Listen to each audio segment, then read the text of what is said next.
Hey there, welcome to Pop Culture Cupid. I'm Alison, love coach, here to help you single people find your way back to love. And I'm Michal, I'm a single life coach. I help singles embrace themselves and their singleness, as well as develop a healthy self-relationship. In this podcast, we will look at how pop culture impacts romance, dating, and your love life. And each week we'll shoot another arrow through another pop culture delusion. I thought we weren't going to do the whole cheesy thing. And then burst into smithereens.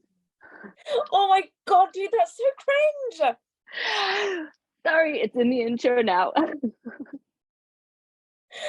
If you make it through the chaos and you enjoy what you hear, please leave a comment, like, subscribe, and go to all the social media. At Pop Culture Cupid on TikTok, Instagram, and YouTube. Enjoy! Hello. Hey, I think today is one of the best days about how fast we were able to start. Even though it wasn't perfect. It only took us 21 minutes. Yes. Well, yeah, we'll get there in the end. Eventually, we'll get there in the end. It'll happen. Yeah. It'll happen. Hey. How is it going on your side of the world? Well, depends on the day and time you ask me, but right, it's exhausting. It's emotional. It's a lot of ups and downs, and it's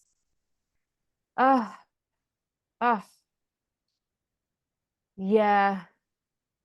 It's funny because we have an Israeli skit show style SNL, just a bit funnier, and they've been doing this series about the war, and so they just had a tiny little bit in the end of the last episode where they showed a woman dressed up as if she's 2024 waiting in a waiting room, and then another woman comes running out, well, a man dressed as a woman, and comes out bandaged and shot with a vest and looks all, roughed up, and then she says, "Oh, I was 2023 and it's your time to go in." And she's like, "Oh, I don't know if I'm conveying this properly." Anyway, it just goes to show where we all feel like we're ending this year like such. Anyway, this is my long rambling way of saying that it's been rough, but it's been okay, but we're getting there, and just need a lot of patience and perseverance. And keeping positive. Yeah, we're trying to. It's a bit hard with all the dimwits around the world who think they know history better than history, but that's what happens when China controls the information that you consume. Yeah. It's one of the reasons why I went off TikTok. Same. Anyway, let's segue into something a bit more lighthearted. How are you doing? Yeah, let's Good. We came back yesterday so we celebrate Christmas on this side of the world, obviously. Yeah. Being in France, and so we went to my aunts and uncles for Christmas, and it was great. We got back yesterday, and you can like, for the camper people on video, I haven't finished unpacking. Just because yesterday I got back and I thought, oh, I'm just not going to do anything, and then this morning I just started doing stuff downstairs, and anyway, so I'm just taking it easy. I decided that this Christmas break is going to be I am just taking a break and just taking a step back, so it's fine. Yeah, I mean, we have to learn how to not be so hard on ourselves. I've worked on that a lot, and it's still very difficult. Especially in these times where it's much harder to get things done with everything going on. It's like, and I feel guilty for not being more productive, or for not doing things quicker, for not finishing. Like, we just have to sometimes learn how to have mercy on ourselves. And sometimes it is good to do nothing. It's better than just pretending to try and do something and end up wasting your time and feeling more frustrated. when yesterday we had a 3-hour drive to get back to Lyon, like where we live, and we were talking about all of these things and things like that, and then I was like, out of nowhere I said, do you remember our first date? And he goes, obviously. I mean, obviously I remember our first date. And it got us into this big conversation, because I have this thing where I like hearing about how he lived certain situations. We do it, about arguments and things like that, but I also like to have his, point of view about how we met and how the first date went and what he was thinking that first night. I don't know, romantic, squishy person. So it got us thinking about all these kind of first dates and how they go well and how they don't go well. And I don't know if you watched How I Met Your Mother, the TV show, but they have this one episode where, because Marshall and Lily liked each other, Marshall did all of these things that were really romantic, and so that really worked out well. But if she didn't like Marshall as much as she did, then it would have come off really creepy. Do you know what I mean? Yeah. Like showing up at her room and things like that. And it depends, if you like the person, then it comes off really well, and if you don't like the person, then it becomes really strange. And it's funny. I mean, how because I'm confronted to this type of thing often. Often with my clients, where they'll say something along the lines of, especially women, of, don't you think that's so creepy? And I said, if this other guy had done that, would you have found that creepy? And she would go, no. I was like, well, that's just, you see what I mean? Yeah, definitely. I think it definitely has to do a lot with your connection with a person and whether or not you like them and if they're for you. But I also really feel like it has a lot to do with the intention behind the actions and the words, and they come off differently from different people. But yeah, if you don't like the person, if they do something, it seems creepy. Like I tell my boyfriend all the time, if you weren't my boyfriend and I didn't love you, you would be such a creeper. Like that would be such a creepy thing to do. But like, you're my boyfriend and I love you, so it makes sense. Kind of. Tell me about some of your first dates, and I'll tell you some about mine. So the first thing that comes to mind was the last first date I had right before I met my current boyfriend. It wasn't right before, but it was the last date before. And it was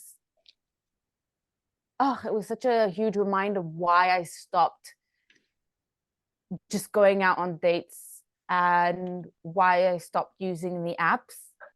I think I remember hearing about this. Just go ahead with the story, but I think I remember hearing about this. What happened? Well, where do I even begin? So I was staying at a friend's house because he lived much closer to her than he did to me. And so I asked him, like, where do you want to meet up? I mean, this is your turf, so let me know if there's any place that you'd rather go. So he's like, so there's this long back and forth of, I don't know, what do you want? I don't know, what do you want? Until eventually, like I said, okay, fine, I don't mind. I'll jump on a bus. I'll come to you. And you choose the place right, like next to you. I really don't mind. So then I get there. He says, there's this place under my house. We can go there. So, there's this place close to my house. So I get there and I let him know on the way that I was running late because of the bus, whatever. But I get there and he's still not there. So I sent him a message and he's like, I'm so sorry, I'm running a bit late. I'm almost there. And this goes on for like half an hour where he's like, I'm almost there, I promise. And I'm like, okay, fine. I'm gonna wait a few more minutes, and if he doesn't get here, then I'm gone. But then he gets there, and I'm like, I'm gonna give him the benefit of the doubt, which is always a good thing to do in general. I think we should always give the benefit of the doubt and not straight away, blame someone or jump to conclusions. So I asked him, is everything okay? Did something happen? He was like, no, everything's fine. I just, was at home and basically wasting time. And then I asked him, well, do you live far away? Did it take you a long time to get here? He's like, no, I live just around the corner.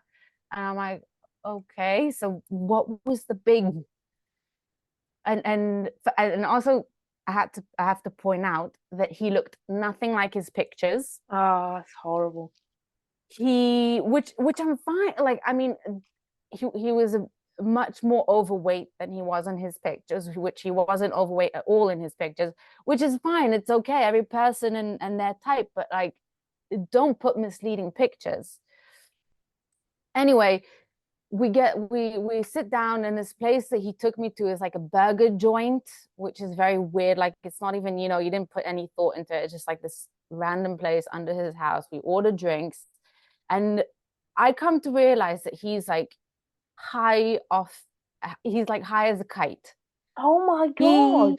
He basically, the reason he was late was because he was smoking a joint, and then he proceeds to smoke at least like 2 or 3 joints throughout the I don't know, what was it, an hour of a date. And throughout the time I was like, oh, okay, this is, you know in the first 2 minutes whether this is it or not, and I knew that it wasn't, and I wish I walked away, but instead I was like, okay, let me at least get a free glass of wine out of this, and then I'll go as soon as possible. So he doesn't ask me a single question the whole date. I'm trying to carry this conversation, ask him a million of questions. He's not participating whatsoever.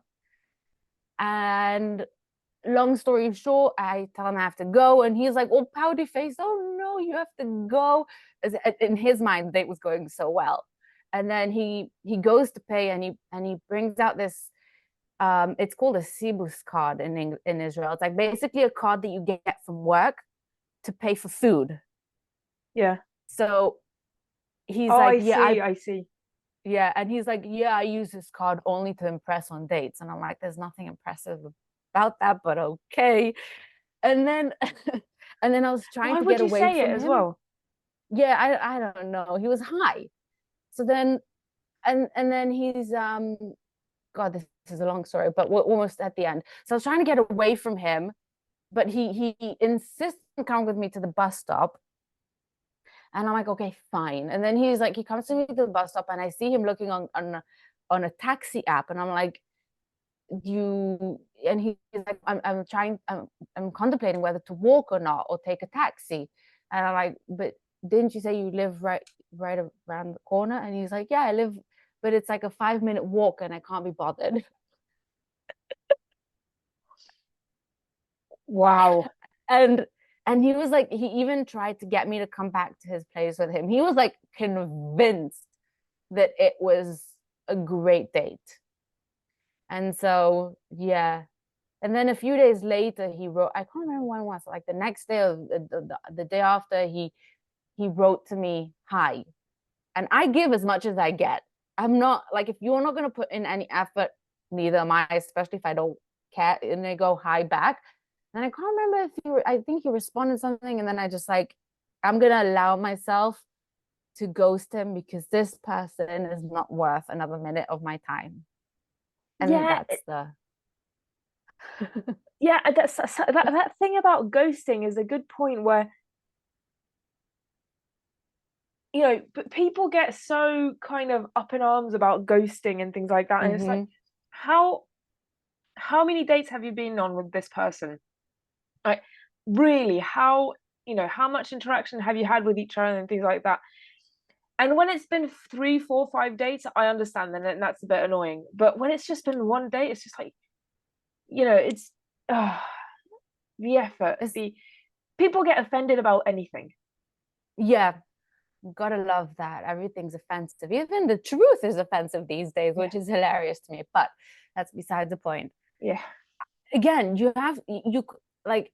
I don't believe, look, I don't believe that there's ever a 50-50 in a relationship. But there's certain points where you have to just give as much as you're getting, because certain people are not worth the effort, especially if they're not putting in any effort whatsoever. and you've only been on one date with them and that date was terrible, and they're clearly